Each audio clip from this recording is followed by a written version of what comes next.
All right, we are live as we bring you this week in League De Nutz. Welcome aboard as Led Zeppelin brings you in with A Fool in the Rain. I'm bringing you in, right? It is week 6. Crazy, crazy, crazy. I'm Matt Levine. I am the host and the commissioner of League De Nutz. Sorry to turn my face on you. I'll be with you all night. I just want to lower some sound. Got speakers, monitors, this, that, the other thing.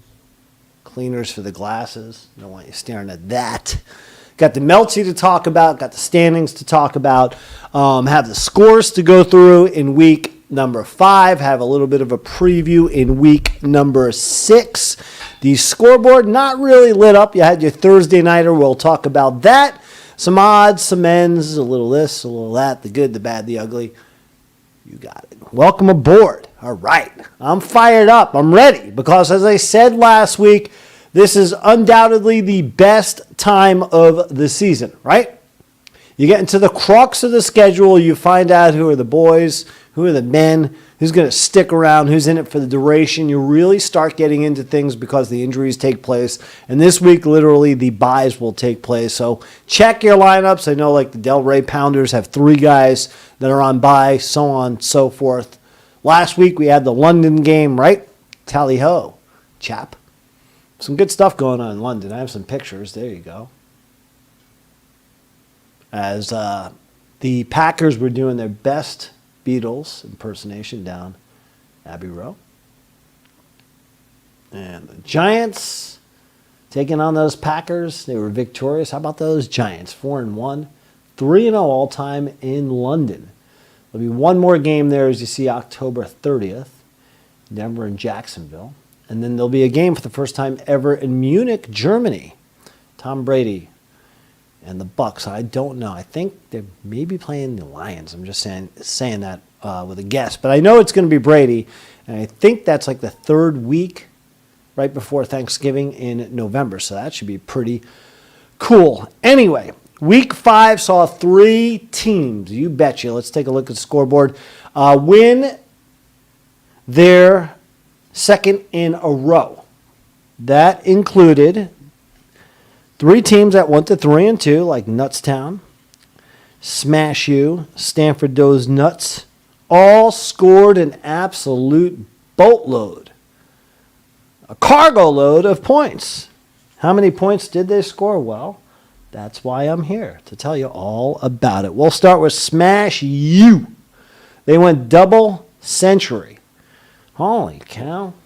Now 3-2 at second straight W over his bro. 210-112. Loops now 2-3. Game behind Smash in that Luca Brasi division. Week 1 rematch, which Loopy won by 29. Revenge, a dish. Serve sweetest when it's cold, something like that. I have no idea what the hell I'm saying. I think I'm right. Anyway, week 5 for Smash, it was a newcomer, Devontae Adams. Yep, he was able to light it up, right? For Smash. He was the big dog, right? I'll tell you about that. He had 46 points, 3 touchdowns, 124 in the yardage, 2 TDs, and a wild one on 7 targets against Kansas City. It was a loss. Raiders let one maybe get away. Close game to the end, a nail-biter. But Devontae Adams, known more for this. After the game, pissed off, runs down the tunnel, get out of my way. It's the first day on the job for that intern with ESPN, a photographer. Unbelievable. Look at that. No respect for humankind whatsoever. What a jerk. Come on, dude. Needless to say, the kid got checked out. Concussion. Lawyers involved. Kansas City authorities involved. Chargers were pressed. Rightfully so. Devontae, you got to think before you act. Right? Not everyone in life is a football player. And you lost the game, you move on. But the interesting thing is, this is League De Nutz. Last week, a lot of talk about that trade. Well, not really. But I talked about it here on the show. And maybe you are up in arms about it. But this is League De Nutz, meaning that there's going to be a suspension in addition to the legal charges and the payout or whatever is going to happen with the lawsuit that the kid filed against him. But that really doesn't concern us. What concerns us possibly here in League De Nutz is that Smash U might have a suspended wide receiver who's pretty damn talented pretty soon. And, I talked about Devontae Adams last week or the week before. I was graciously shouting praise upon him for what was a good act, regardless of what he did Sunday. Shows you the Jekyll and Hyde, right, of humankind. Well, maybe a little selfishness in that regard. At least with his family, he was gracious enough to spend the $500,000 to get them to a luxury box in Las Vegas. Grandparents never saw him play in the NFL, blah, blah, blah. Nice, heartwarming story. I'm like, what a nice dude. Then he goes out and does that. Not nice, not good, rude. He did apologize, which he retracted on Twitter. Whatever. Smash in week 5. They also scored a win behind this guy. No, not Chocolate Thunder. I had to get him in, All right, we'll go to the guy they scored his win behind. But I just wanted to tell you about him because my intention here was to say Smash You slam dunk loopies. I forgot to use that line, even though it's written in front of me. I was going to use the reference to Daryl Dawkins. I can't leave him out. Chocolate Thunder, right there. The inventor of the chocolate flying, glass flying, reverberating crying, babies crying, still flying, cats crying, rump roasting, bun toasting. Thank you, ma'am. I am. I think that's how it's read. It's read. That's a lot of stuff there by Daryl Dawkins. That's like a boxer's name, right? Like Apollo Creed, the master of disaster, blah, blah, blah. Interesting there. Dr. J. I'm looking at the bottom left to see if that's Dr. J in the foreground. He did play Daryl Dawkins for a while with the Nets, with the Sixers. Great basketball player, passed away there in 2015. Okay, I got my Daryl Dawkins. But the key, really, this guy. I was going to show you right here. Carson Wentz, not too shabby. For Smash U, 359 yards, torching Tennessee. 2 touchdowns, 25-38. Better than you'd think this year for Smash. They got themselves a quarterback, maybe 25 points per game. I know they were interchangeable with Mariota and Wentz, but did a good job there. As you see the pass right there from Wentz, lining his receiver on the Redskins, Commanders, whatever they are. 17 of the 21, I said, in the game. Murray for the Cardinals, not doing too well there. 250 yards, touchdown, an interception, but only 18 points. And Lupis could have used more. 250 yards, a high for Murray, second highest on the season. He's passed for 270 yards in one other game, but he has not hit the 300-yard mark on the season. So 1,250, 1,270, and he has struggled. Maybe he's not studying enough, huh? Mm-hmm. Meanwhile, how about those intangibles? I mention them all the time, right? Smash, 34 points between the linebacker, Devin White, 5 total tackles for Tampa Bay in the win over Atlanta. San Francisco defense, impressive. Touchdown, interception. Win over Carolina, 15 points. But Justin Tucker right there, fabulous. 4 for 4, 2 over 50 on the day. And he's one of the class kickers in the league. Joseph, meanwhile, 1 point. The opposing kicker there for Lupis, 0-2 on his field goal attempts, 3 of 3 on his extra points. Green Bay defense mustered 3 points in London against the Giants. I talked about that a moment ago, the game in London. Aaron Donald, the star defensive end for the Rams, only 7 points. So again, The intangibles matter oh so much, don't they? I'm just impressed that I was able to get in Daryl Dawkins. Anyway, week 6, Loopies will look to rebound against Polk. Smash will take on Stanford. Those nuts, who is watching that Yankee game right now, right? Okay. I was for a second there. Get back to the show. All right, Stanford over ABs to improve to 3-2, 176 to 141. Let's talk all about it. Roll the score, please, ladies and gentlemen. There we go. They were led by KFM. Who's KFM, you ask? Well, I'm going to tell you.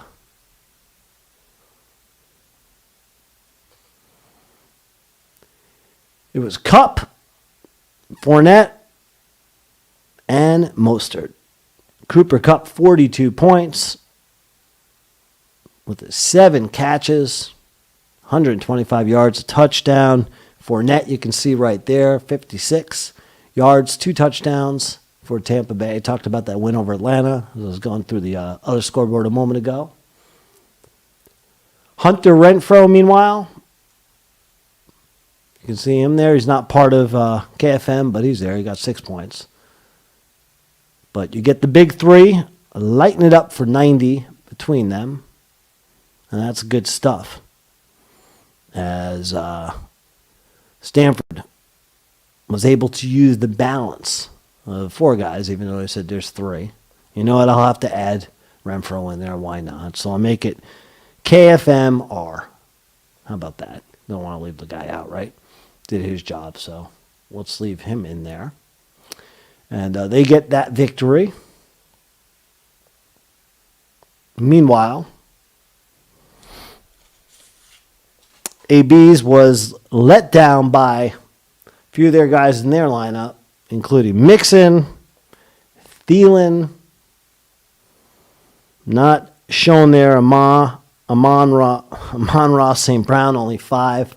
Love that name, just butchered it for some reason. But Thielen, what happened to him? 6 points, 4 receptions, 27 yards, no touchdowns. Only 1 touchdown on the season, only averaging 11 points. I guess Justin Jefferson has taken over, and Thielen, I know, has had an assortment of injuries. He's not a spring chicken, as he once was when he was dominating as a wide receiver. Still, though, fairly young, and you'd figure he's got some prime years, but he has slowed down. Mixon 12 in the loss to Baltimore, 78 yards. Okay. In week number 6 here, ABs will match up against Dak's picks. Stanford will take on Smash. In week number 2, Smash won the Bobby Augustine Bowl, 196 to 169. Bobby Augustine, you don't know who he is. Probably most of the league doesn't. Go Google him, right? Stanford, Bobby Augustine, that's enough. Legend. I'm telling you. Anyway, let's talk about Nutztown and those destroyers. How about them? Yay! Getting the victory, 166-118, as Nutztown was able to essentially bitch slap Dingstown. Yeah, had a shot. Okay, that's enough. Meanwhile, leading the charge will make Spears. Spears twice as long as mine. For Nutztown, you guessed it. 1-2 punch of Mahomes to Kelsey. They were great. Kelsey was unstoppable. William Wallace style in the battle. As Kelsey and Mahomes combined for 70, Kelsey went completely off on Sunday. Or I should say Monday night. As he was just terrific with 4 touchdowns. For the season, he has 7. He's averaging 25 points per game. Kelsey, sure enough, outdid the opposing tight end, Robert Tonyan, as you see all those touchdown catches there. And for Kelsey, with the points right there, with the 4 touchdowns that led to plenty of points for me, he had a nice tweet afterward paying homage to the great Al Bundy, who seems to find his way into every show thanks to Paul Kai, right? Al Bundy, the legend there. A role model for Travis Kelce, it says, since he was a kid. And Al Bundy, a little magic there for him. And Travis Kelce, as he gets the reference, and he gets himself a whoa Bundy. I might come back to that later on. I'm just warning you.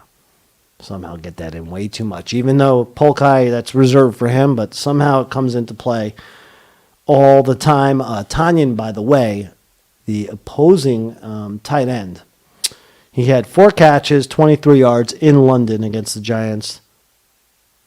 He only had, 7 points? So couldn't hang there with Kelce, who was just way too much. Dingstown is now 2-3. He got 41 points from this guy right here. Art meets real, or what do they say? Life meets art, art meets life, whatever. There's the painting of him. There's the real picture. I think I butchered that too, right?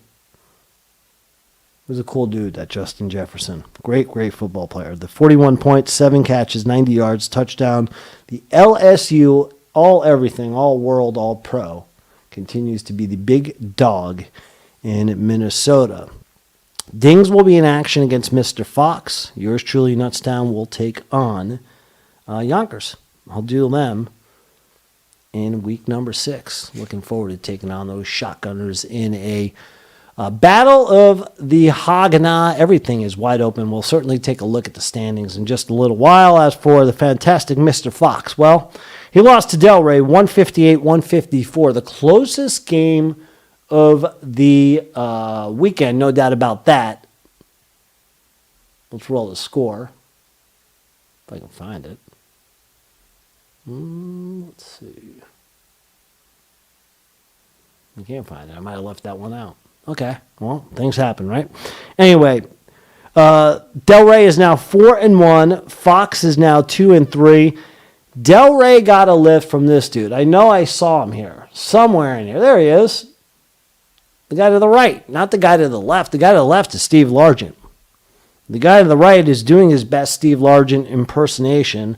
That's Tyler Lockett, who had 5 grabs, 104 yards, 2 touchdowns at New Orleans, averaging 21 points. 21 points a game. That makes him the 9th best fantasy football wide receiver right now. And only Steve Largent, who is one of my all-time favorites, old school Largent, has more games with 100 yards and 2 touchdowns for the Seattle Seahawks' proud franchise. So Tyler Lockett doing his thing. Meanwhile, Lamar Jackson. Here's some highlights as I talk about Lamar for you to enjoy. What's not to like about this guy's highlights? Not a great game, though, in the win against Cincy. 15 points. He's now the second rated quarterback in fantasy football, averaging 33 points a game behind Josh Allen. I'll talk about him in a moment. Lamar will take on the Giants. Giants' defense is tough. They go under the radar, right? Because the Giants have been under the radar. But Lamar, I think, is going to have his hand fill. It's going to be a very, very interesting game for him on Sunday against Big Blue, as Lamar and company will look to get it going. And in the end, I guess you can chalk up Sunday's win. You know, it was a 4-point win, right?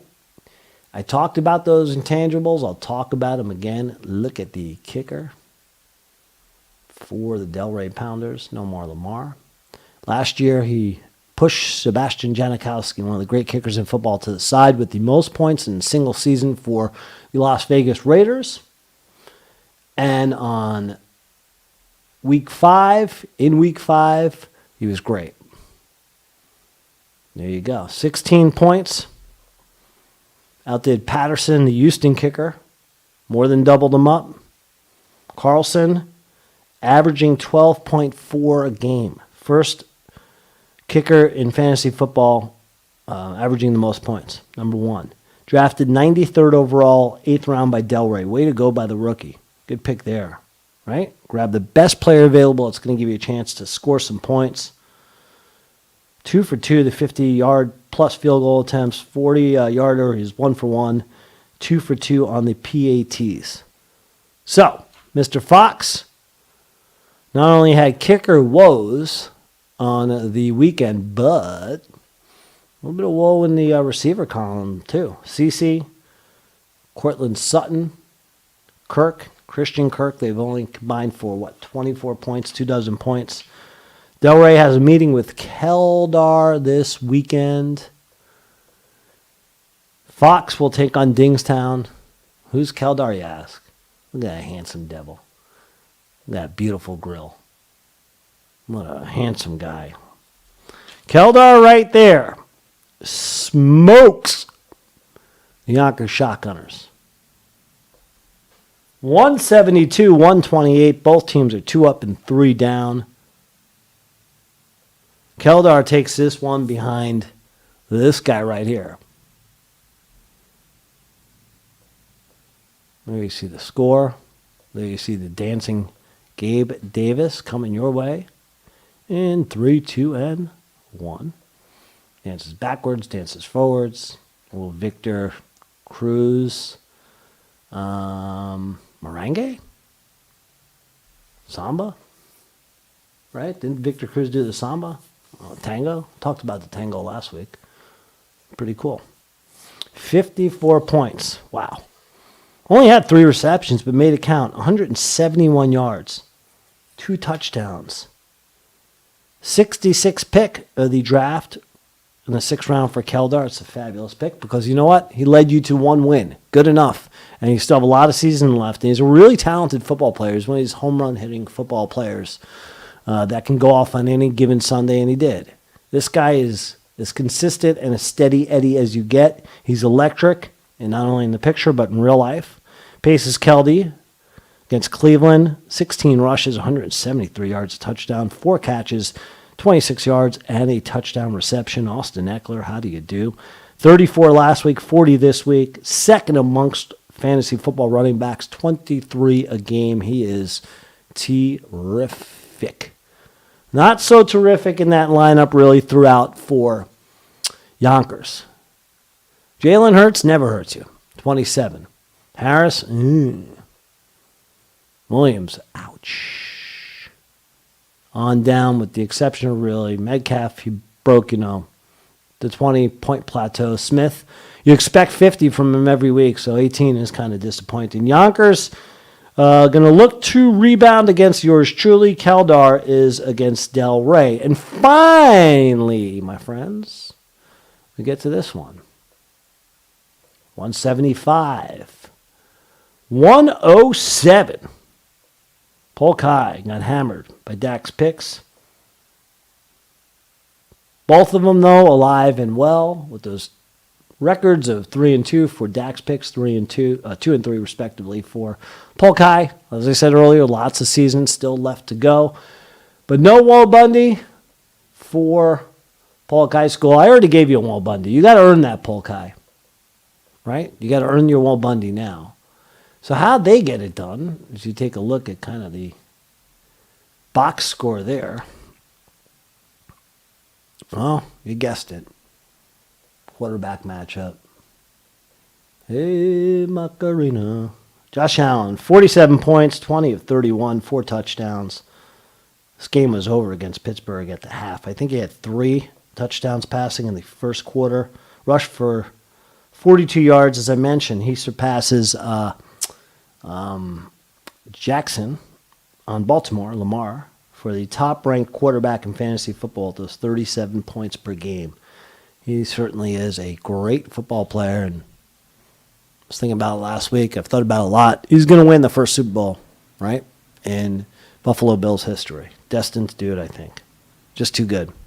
Meanwhile, Polk, they struggle with the exception of the New England defense. Let's go back to that scoreboard. You know it's not good when you're getting 24 from Bill Belichick's defense up in Foxborough. Otherwise, the lineup is kind of, Russell Wilson again.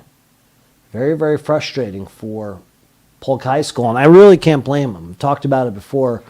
It's Russell Wilson. You expect him to just go off, but it never happened. So you get a little movement for Polk High School in that quarterback situation.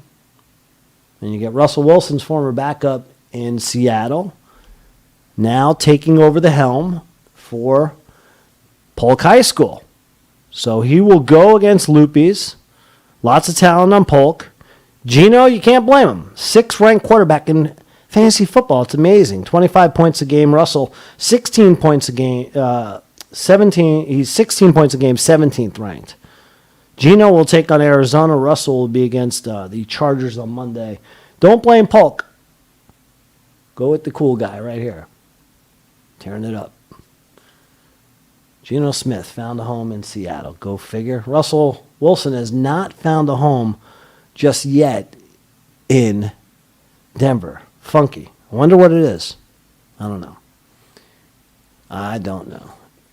Maybe it's that Rocky Mountain High. Doesn't agree with it, right? Anyway, Polk looks to get back in the win column against Lupes. And also, what was I going to do here? Oh, the Meltzy. That's what I want to get to. I'm sorry. I'm like, what do I want to get to next? Been a long week, I'm telling you. Okay. I got my Meltzy right here. So we got through the scoreboard. I'll give you the Meltzy. We'll talk about the Thursday night scoreboard, which, is light so far going into what should be a heavy weekend. So your Meltzy. Here's what it looks like right now. Polk High School, you're on the board. 68-point loss, only 107 points to Dax Picks. I talked about that a moment ago. What does that earn you? A splat of dat. Put those goggles on. Oof. Probably stinks a whole bunch. Ouch. Well, at least you won something. Congratulations, Polk. Meanwhile, let's go to the standings. Right there.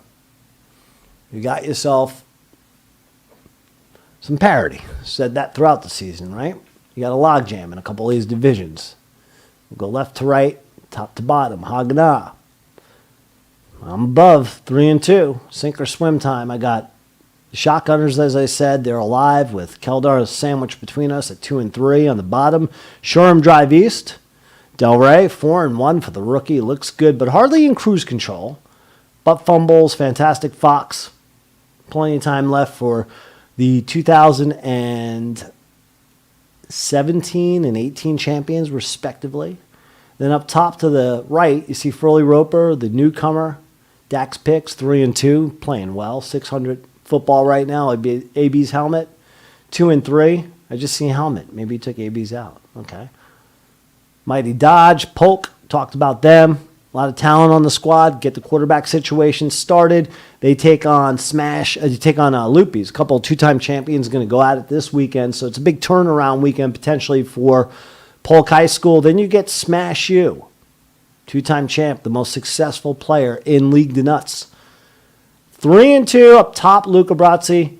Those Nuts, the rookie, looking great. 3-2 right behind them. Lupes at 2-3.